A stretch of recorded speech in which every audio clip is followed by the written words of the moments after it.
Je dirais qu'il faut savoir vulgariser au maximum ses propos finalement pour embarquer un maximum de personnes dans la stratégie. Dans une industrie comme la nôtre, finalement, on doit pouvoir expliquer sa stratégie digitale.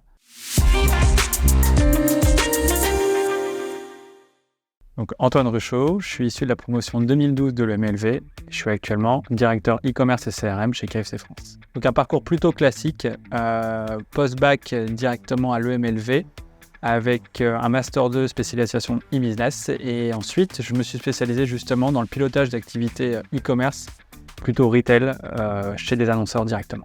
Plutôt des bons moments, des amitiés surtout, et sinon également, on va dire, une exhaustivité des sujets, beaucoup dans le e-business, différents domaines abordés, qui ont été pour moi une vraie valeur ajoutée du fait que dans mon métier aujourd'hui, je ne dois pas forcément être spécialiste sur un métier en particulier, mais plutôt comprendre l'exhaustivité des sujets digitaux pour établir une stratégie digitale adéquate.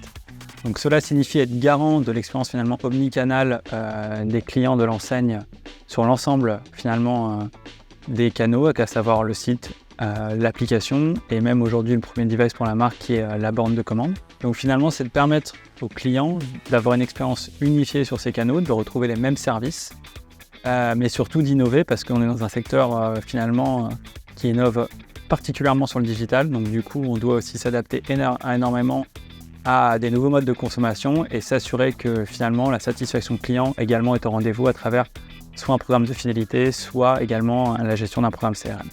Une gestion forte des priorités, notamment parce qu'on a une multitude de projets et de sujets, donc il faut pouvoir aussi préserver ses équipes et également choisir bien ces sujets pour les amener au bout, et ils sont multiples et ils arrivent aussi également tout au long de l'année à travers différentes problématiques qui peuvent être soit des nouvelles noix, des nouveaux engagements. Et enfin, en termes de autres, je dirais, compétences très importantes, je dirais beaucoup la résilience, parce que finalement, dans une industrie comme la nôtre, on travaille avec une multitude de prestataires qui vont gérer différents aspects, on va dire, technologiques.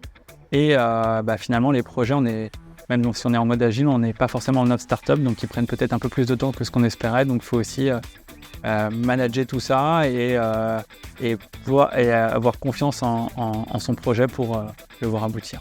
Je dirais qu'il faut savoir vulgariser au maximum ses propos finalement pour embarquer un maximum de personnes dans la stratégie. Dans une industrie comme la nôtre, finalement, on doit pouvoir expliquer sa stratégie digitale à l'ensemble des partenaires de l'enseigne et notamment à nos franchisés, aux équipes de restaurants.